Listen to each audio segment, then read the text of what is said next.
Bonjour les amis, là je suis avec la fine fleur du jazz colmarien, là, le guitariste des guitaristes. Je suis avec Jean-Marc Clergue. Et Jean-Marc Clergue, vous allez voir, ça tourne à Séoul. Exactement. Ouais. Et c'est le premier, Jean-Marc? C'est le premier quoi? Le film? Parce que je vous ai pas vu, moi non, je suis là tous les c'est le jours. premier film, tu as raison. Ouais, j'ai raison, ouais. Je l'attends depuis des semaines. Ah bon? Ah oui. Et pourquoi depuis des semaines? Parce que j'adore le cinéma asiatique.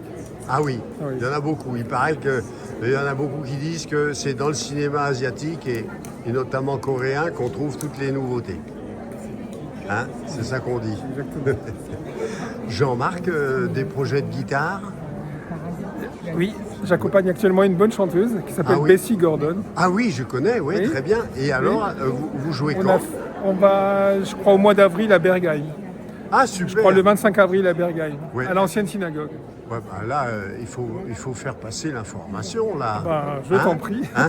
Non, mais il faut m'envoyer le flyer ou Ça le marche. bazar. Hein? Je t'enverrai ça. Ouais. Voilà, parce que je suis avec les deux stars de la soirée pour RDL. Et alors, tous les soirs, vous êtes là, vous, hein? Pratiquement, oui. Hein? Et ça vous plaît? Oui. Oui. Pas tout, mais oui. Pas oui. tout. Alors, par exemple, ce que vous n'avez pas aimé? Alors, j'en ai pas vu beaucoup, mais non, disons qu'il y en a qui étaient moyens, quoi, comme dit Jésus. Hein. Oui, alors, par exemple, lesquels? Non, je veux pas. Non. Non? Coupe, oui. Alors, ceux que vous avez aimés? Les musiciens. Ah oui, très bien. Oui. Très bien. Ouais. Alors là, on c'est était en plein dans l'instrument, là. Ah oui, oui, oui. Hein? C'est vraiment très beau. Tu peux interviewer aussi. Oui. Elle veut pas. Elle veut... Alors ce soir, c'est le cinéma coréen qui est à l'honneur. Vous le savez, c'est un des cinémas sans doute les plus imaginatifs au monde. Et vous allez en prendre toute la mesure avec le film ça tourne à Séoul de Kim Ji-woon que nous vous proposons ce soir. Qu'est-ce que vous allez voir ce soir? Je suis extrêmement heureux et content de vous présenter ce film parce que Kim Ji-woon est selon moi l'un des 3 réalisateurs contemporains du cinéma coréen le plus important. Il y a évidemment Bong Joon-ho avec Mickey 17. Ouais, c'est un film américain ça. Mais avec des films comme Memories of Murder ou Parasite. Il y a Park Chan-wook qui a commis Mademoiselle et qui a fait Old Boy notamment. Et il y a Kim Ji-woon. Mais qui est Kim Ji-woon? On le connaît peut-être un peu moins bien. Et c'est là que je vais vous balancer quelques titres parce que peut-être que vous allez vous dire « Ah, c'est lui, Kim Ji-woon !» Alors en fait, il démarre à la fin des années 90. Voilà, on est en 1998. Il va démarrer avec 2 comédies. Voilà, on se dit, ok, il ne va faire que des comédies. Mais non, Kim Ji-woon, c'est quelqu'un qui change de genre cinématographique plus rapidement que sa chemise. Après ces 2 comédies, il va enchaîner avec un film d'horreur absolument sublime qui s'appelle 2 sœurs. Ensuite, il va se tourner vers le polar coréen avec Bittersweet Life. Ensuite, il va faire un western parodique, non pas des westerns spaghetti déjà parodiques en Italie, mais des westerns parodiques des années 70 en Corée avec le bon, la brute et le cinglé. Ensuite, il va encore changer de genre et je vais aller beaucoup plus vite parce que sinon j'en aurai pour des heures. Il va notamment faire l'adaptation d'un animé, il va faire un film de science-fiction, il va faire une série pour Apple. Je ne sais pas pourquoi elle l'a fait sûrement pour le fric, il n'aurait pas dû la faire, mais ça c'est une autre histoire. Bref, il explose tout le genre. Qu'est-ce que vous allez voir ce soir? Eh bien, il retourne aux sources. Il rempile avec une comédie, c'est son 10e film, une comédie comme il l'avait fait au début. Mais c'est bien plus qu'une comédie. C'est un film somme de toute sa carrière. Il se raconte personnellement. Bref, ça tourne à Séoul et à Kim Ji-woon, c'est que 8,5 à Federico Fellini. C'est, selon Daphné et moi, un très grand film. Et pour pouvoir bien l'appréhender, 2 clés, vraiment pour rentrer dedans et sans rien vous spoiler. La remise dans son contexte historique, parce qu'on va vous balader dans la Corée des années 70 et on en sait trop peu de choses. Très rapidement, entre 1910 et 1945, la Corée a été occupée par le Japon. Une occupation extrêmement dramatique et drastique. Dans les dernières années du règne de l'occupant japonais, on allait jusqu'à tirer, fusiller en lieu public toute personne qui refusait de parler japonais. C'était extrêmement difficile. Et c'est pourtant durant ces années-là que le cinéma coréen va naître, mais beaucoup plus dans la douleur que dans la joie. Voilà. Mais le premier âge d'or du cinéma coréen, c'est en 1957.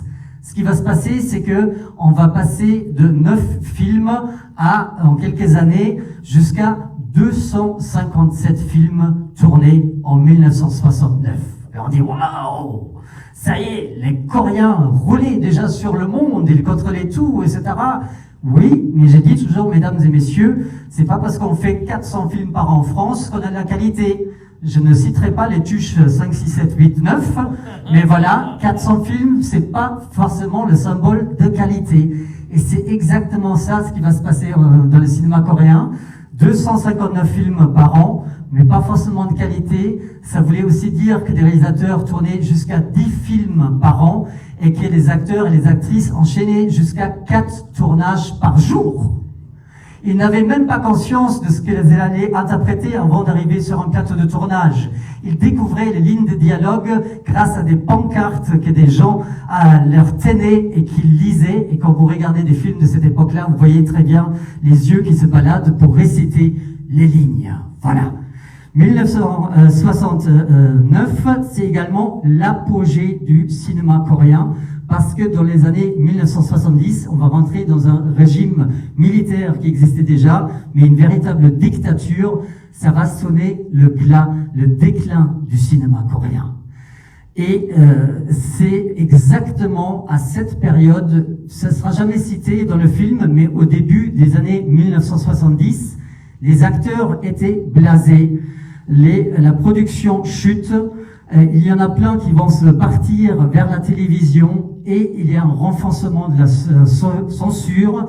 Il y a des gens qui venaient sur le plateau de tournage pour voir qu'on respectait à la virgule près les scénarios qui avaient déjà passé une première censure. Donc tout sauf du cinéma coréen créatif. Et là, certaines et certains d'entre vous me regardent avec de grands yeux. Pourquoi ils nous racontent tout ça? Le film va bientôt commencer. Vous allez tout de suite comprendre. Voilà. Et la deuxième des choses, c'est Kim Ji-woon. C'est un réalisateur extrêmement important parce que c'est un réalisateur qui est issu d'une génération qu'on appelle les 3-8-6. Qu'est-ce que ça veut dire? C'est évidemment en hommage aux ordinateurs utilisés dans les années 90, mais c'est surtout 3-8-6 lu à l'envers. Ce sont des gens qui sont nés dans les années 6-60, qui ont grandi dans les années 8-80, c'est-à-dire le changement d'une dictature vers une autre. C'est une génération qui est sortie dans les rues pour manifester contre le nouveau régime militaire qui s'est mis en place et qui ont une rage, une véritable rage. Et 3, parce que 30 ans, dans les années 90, ils vont déferler dans le cinéma, ils vont se servir de l'outil cinématographique comme d'un moyen d'expression de toute cette colère et rage refoulée de ce qu'ils ont vécu dans les années 80. Kim Ji-woon a fait une comédie avec Saturne à Séoul, mais c'est un véritable auteur qui se cache, plein de rage. Il y a plein de choses à raconter. Je vous ai saoulé avec mon introduction beaucoup trop longue. Daphné, enchaîne s'il te plaît.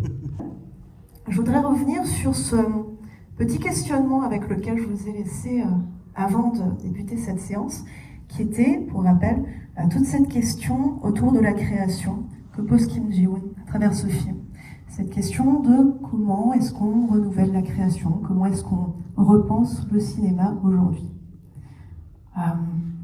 En fait, tout ça, c'est précisément toute la démarche de Kim Ji-woon à travers l'intégralité de son œuvre, qui, donc Bastian vous l'a décrit, Kim Ji-woon comme l'homme qui change de genre comme de chemise.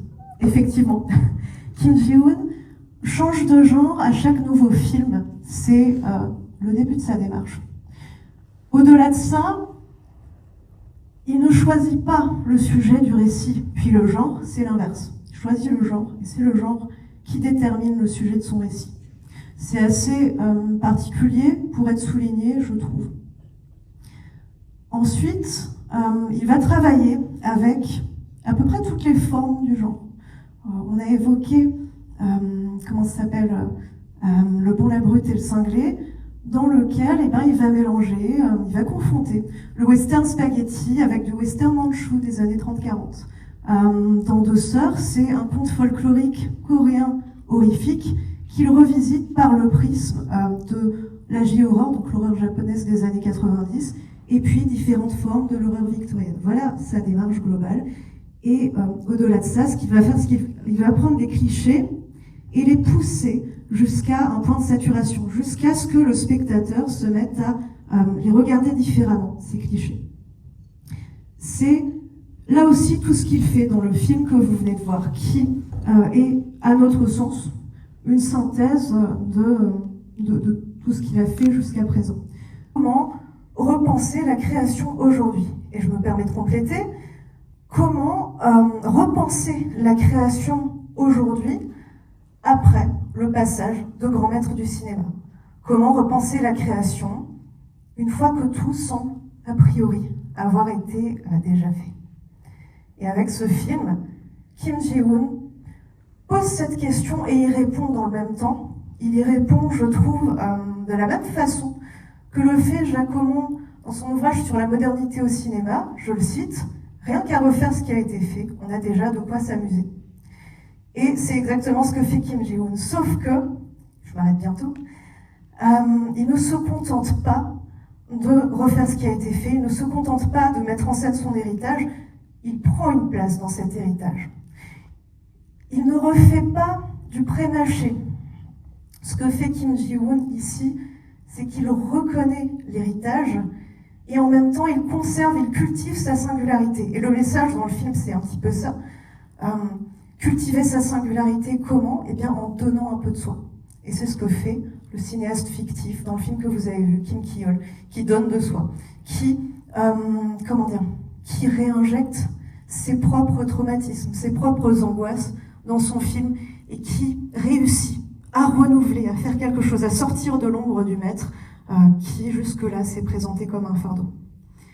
La réponse que Kim Ji-woon apporte finalement à travers ce film, c'est que oui, le cinéma continuera encore et encore tant que les réalisateurs réussiront à faire feu de tout bois.